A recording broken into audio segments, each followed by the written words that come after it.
Hades diam-diam memberi biji delima sebelum Persefone pergi, memastikan bahwa dia akan tetap terikat ke wilayahnya selamanya. Karena sangat menakutkan, banyak orang cenderung menghubungkan Hades dengan kematian.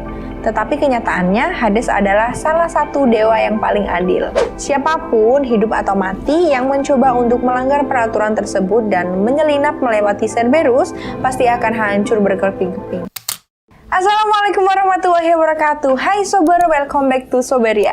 Oke, masih seputar dewa-dewi Yunani, dan kali ini aku bakal bahas tentang si Hades. Dikisahkan bahwa Hades telah ditelan oleh ayahnya, Cronus, bersama saudara-saudaranya yang lain. Tapi ada satu anak Cronus yang berhasil selamat, dan dia adalah Zeus. Nah, Zeus adalah satu-satunya yang berhasil melarikan diri.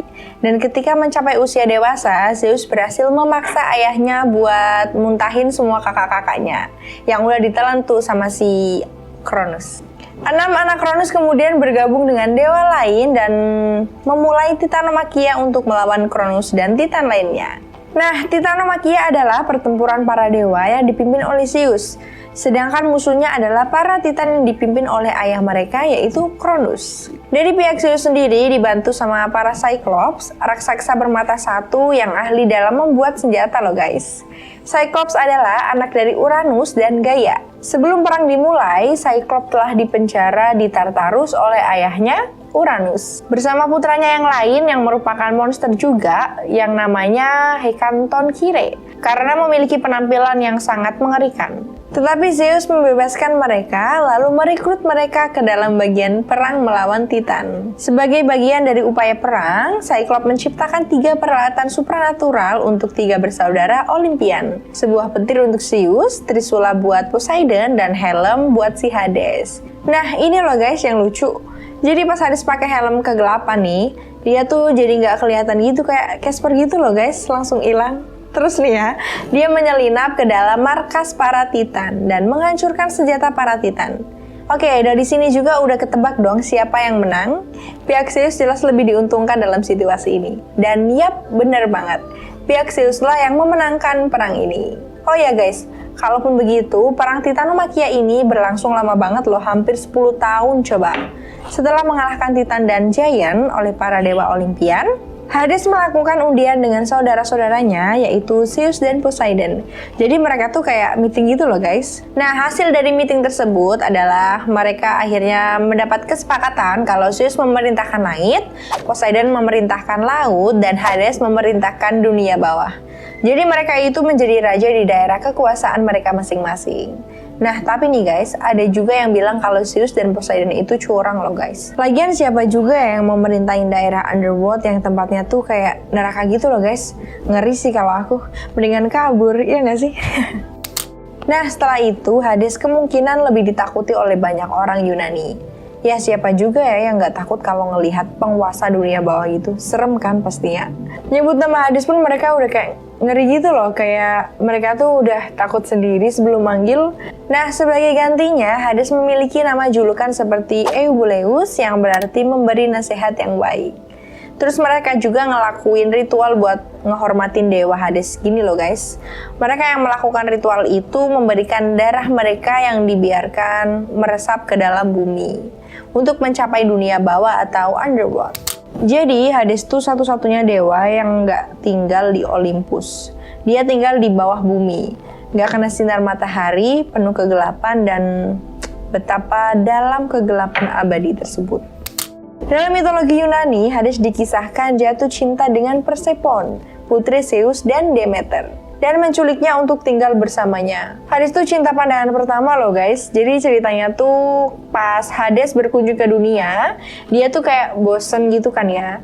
Terus tiap hari pengen healing gitu kan, kemana gitu lihat-lihat yang hijau. Nah, dia menggunakan kuda perang untuk datang ke dunia. Hades pun melihat Persefone yang sedang mengumpulkan bunga dengan teman-temannya. Dan sekuntum bunga yang indah muncul dari tanah di jalanan. Nah, dengan cepat si Hades langsung membawanya pergi dengan kereta yang dikendari oleh kuda cepat tanpa kematian. Tangisan Persefone hanya terdengar dari Heket, dewi hantu dan jalan. Terus Helios, dewi matahari, juga mengetahuinya. Penculikan itu membuat ibunya menjadi cemas dan pergi mencarinya. menggunakan 2 obor dari api Etna dan berpuasa sepanjang jalan. Dia mencari tanpa hasil selama 9 hari, sampai dia bertemu Hiket, lalu Hiket membawanya menemui Helios. Dan Helios memberitahu Demeter apa yang telah terjadi sebenarnya. Dalam kesedihan, Demeter meninggalkan tempat para dewa atau Olympus dan bersembunyi di antara manusia sebagai wanita tua. Nah, Demeter itu kan dewi kesuburan ya. Jadi selama setahun dan selama waktu itu, dunia tidak subur dan dilanda kelaparan. Nah, hal ini yang membuat Zeus turun tangan. Ia dengan cepat mengutus Hermes untuk berbicara dengan Hades. Kemudian Hades setuju untuk melepaskan Persephone. Nah, di sini Hades mulai licik. Hades diam-diam memberi biji delima sebelum Persephone pergi, memastikan bahwa dia akan tetap terikat ke wilayahnya selamanya. Jadi perlu kalian ketahui nih guys, siapa aja yang udah makan biji itu, maka kalian akan terikat dengan Hades dan Underworld selama-lamanya. Nah, tambah sedih dong ibunya. Tapi nih, Zeus ngasih saran kepada mereka berdua. Nah, saran itu mengatakan kalau Persephone dan Hades akan menghabiskan waktu bersama selama setengah tahun. Dan setengah tahun sisanya, Persephone ikut bersama ibunya di Olympus. Nah, orang-orang Yunani percaya nih guys, kalau pergantian musim tiap tahun ini berasal dari cerita tersebut. Ketika Persephone hidup di Underworld, Demeter mengabaikan tugasnya sebagai dewi kesuburan yang mengakibatkan tanaman sulit tumbuh. Nah, ini adalah musim gugur dan musim dingin. Dan ketika Persephone ada di Olympus, Demeter menjalankan tugasnya dengan baik. Dan tanaman pun tumbuh subur kembali. Ini adalah musim semi dan musim panas. Dalam seni Yunani kuno dan klasik, Hades paling sering digambarkan sebagai pria dewasa, berjanggut dan memegang tongkat kerajaan, tombak bermata 2, vas persembahan atau cornucopia yang merupakan simbol kekayaan yang berasal dari hasil bumi. Hades kadang digambarin duduk di atas tahta kayu hitam atau mengendarai kereta yang ditarik oleh kuda hitam, dan seringkali dengan Persephone di sisinya. Meskipun Hades adalah dewa dunia bawah dan orang mati, dia bukanlah dewa kematian seperti yang kita percaya dan orang-orang percaya ya. Dewa kematian dalam mitologi Yunani adalah Thanatos yang merupakan saudara Hypnos. Hades memerintah dunia bawah dan jiwa-jiwa yang tinggal di dalamnya, tapi dia tidak menentukan siapa manusia yang akan mati. Karena sangat menakutkan, banyak orang cenderung menghubungkan Hades dengan kematian. Tetapi kenyataannya, Hades adalah salah satu dewa yang paling adil. Hades pada dasarnya adalah cara bagi orang Yunani untuk berdamai dengan gagasan kematian dan akhirat. Hades menjadi simbol bagi kelanjutan hidup, memberi rumah bagi jiwa yang tubuhnya telah mati. Saat seseorang telah mati, Dewa Hermes akan membimbing jiwa-jiwa tersebut ke sungai Styx di dunia bawah. Di situ, tukang perahu bernama Charon akan mengangkut mereka ke gerbang Erbeus yang dipimpin oleh Dewa Hermes. Di sana juga terdapat Cerberus yang berjaga agar tidak terdapat jiwa yang keluar. Cerberus adalah anjing ganas berkepala 3 atau berkepala 5 menurut Hesiod. Terus, ekor Cerberus perlahan berubah menjadi ular dengan kepala berpisah di ujungnya dan lebih banyak ular tumbuh dari tubuhnya. Beberapa penulis mengeklaim kalau ular itu membentuk surai di sekitar kepalanya. Sementara yang lain menggambarkan ular tumbuh dari tulang belakang atau menggantung seperti buku kusut di seluruh tubuhnya. Terlepas dari penampilannya yang mengerikan dan posisinya di gerbang dunia bawah, Cerberus bukanlah makhluk iblis. Cerberus adalah anjing yang sangat setia. Dia sangat mengabdi kepada tuannya, Hades.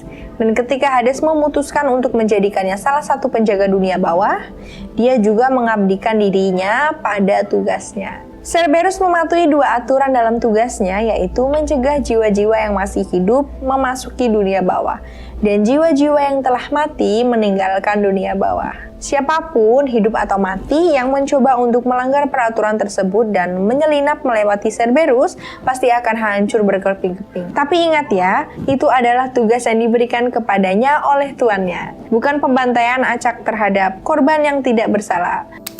Meskipun Cerberus menghabiskan sebagian besar hidupnya dalam perawatan Hades, dia sebenarnya lahir dari Typhon dan Echidna.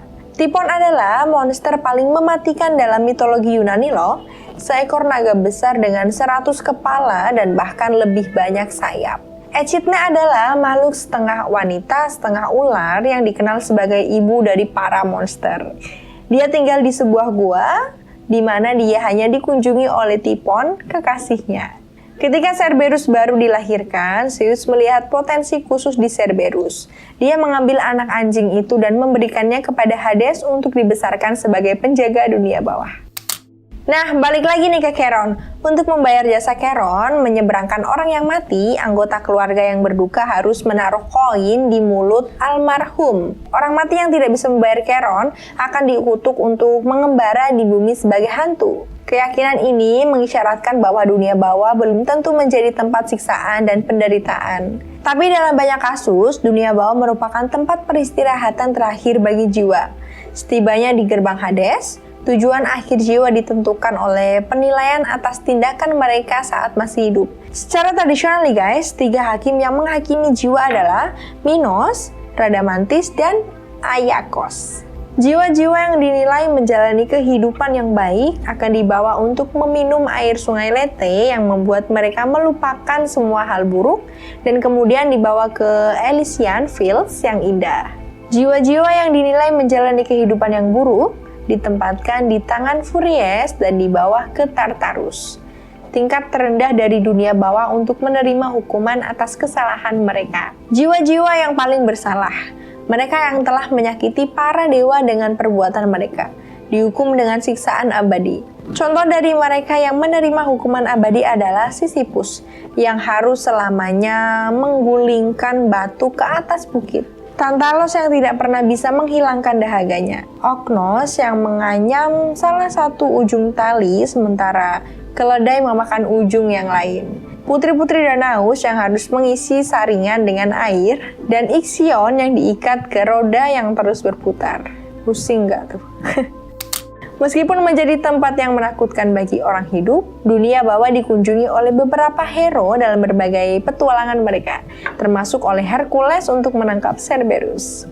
Tokoh lain yang berkunjung ke istana Hades adalah Odysseus untuk mendapatkan nasihat dari Tiresias yang bijaksana, oleh Orpheus untuk menemukan Euripides, dan oleh Theseus dan Peiritos untuk menangkap Persephone agar dia bisa menikah dengan Peiritos.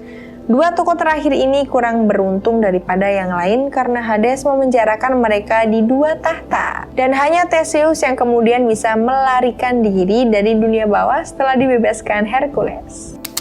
Oke guys, jadi cukup lengkap ya cerita tentang 3 dewa yang paling utama di Olympus. Ada Zeus yang memerintahkan langit, Poseidon memerintahkan lautan, dan Hades memerintahkan dunia bawah atau underworld. Nah, teman-teman juga bisa nonton video aku yang sebelumnya ya.